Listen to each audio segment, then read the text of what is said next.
Today's episode of Timeout Basics will be about peeking and, of course, angles. Because who's gonna be at a disadvantage and who's gonna be at an advantage is something that you can learn and use in the game. So if you're a beginner in Valorant or any other tactical FPS, this episode is gonna be for you.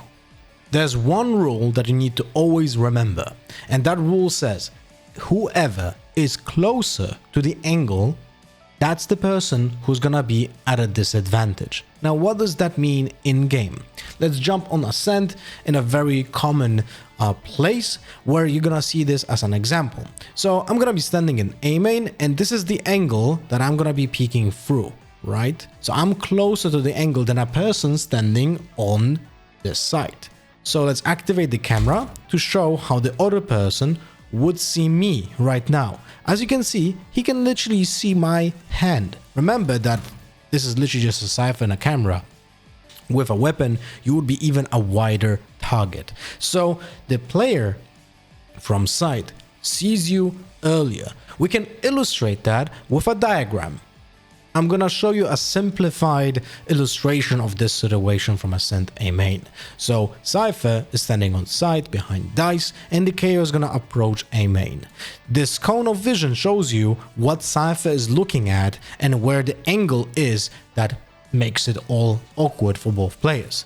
Right here at the corner, that is the angle, right? So when KO is gonna go into position where he wants to see Cypher, his box is already going into this cone of vision before he will see Cypher, because remember, this is a very basic illustration, but you can imagine that the KO has his own camera being in the middle of the box. That means when he's moving with a straight like this, you're gonna see that his box enters the line of vision from the Cypher before he will be able to look with his eyes and look at the Cypher. This will be probably the moment where KO will see the Cypher, right? So when he's moving, you'll see that he is going to expose himself by a little bit, a small margin of milliseconds, and Cypher is going to see him first. But that is an advantage for Cypher. So remember, whoever is closer to the angle that separates the player is going to be at a disadvantage. In this case,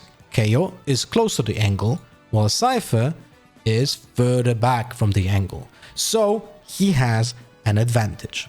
There are other examples on Ascent as well that are very extreme. I'm gonna show you next. Now, this example is something that you will see very, very, very common in your own games, and even in my games at Immortal 3 level, people are still doing the same kind of mistake. KO pushes into site and then goes into CT, and he's gonna stand here in CT in the corner.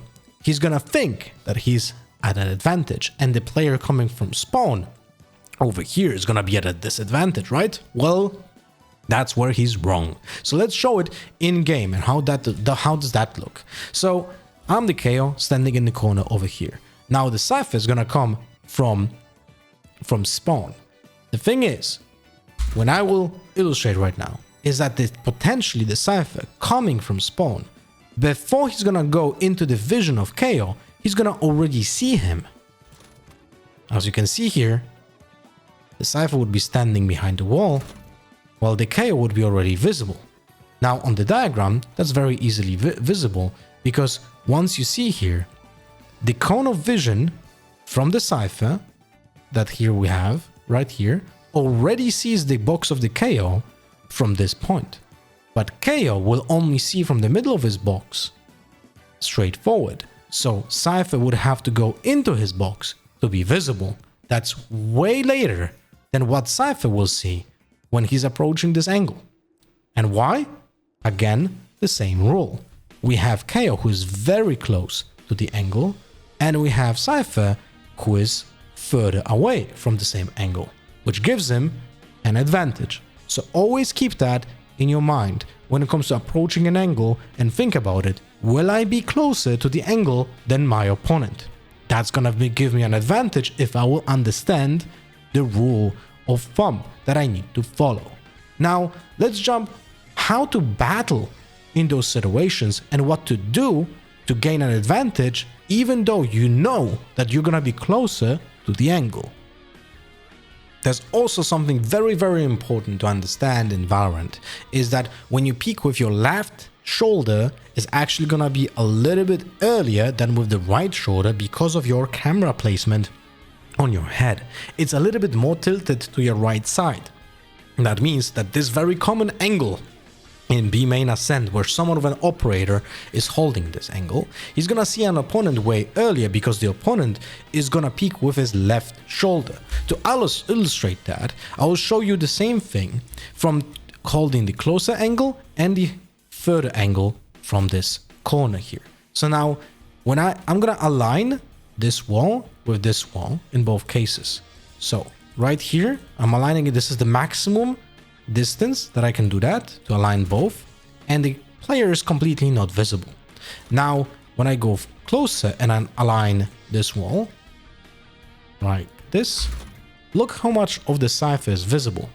I cannot see anything as the cipher because one, I'm closer to the angle than my opponent, but I'm also peeking with my left shoulder, which makes me more exposed than in the other example on the A main because I was going from my right shoulder instead of the left. That's something very, very important. Now, knowing this, we can do something very specific to get an advantage, or rather, let's say lower the disadvantage that we have in those situations.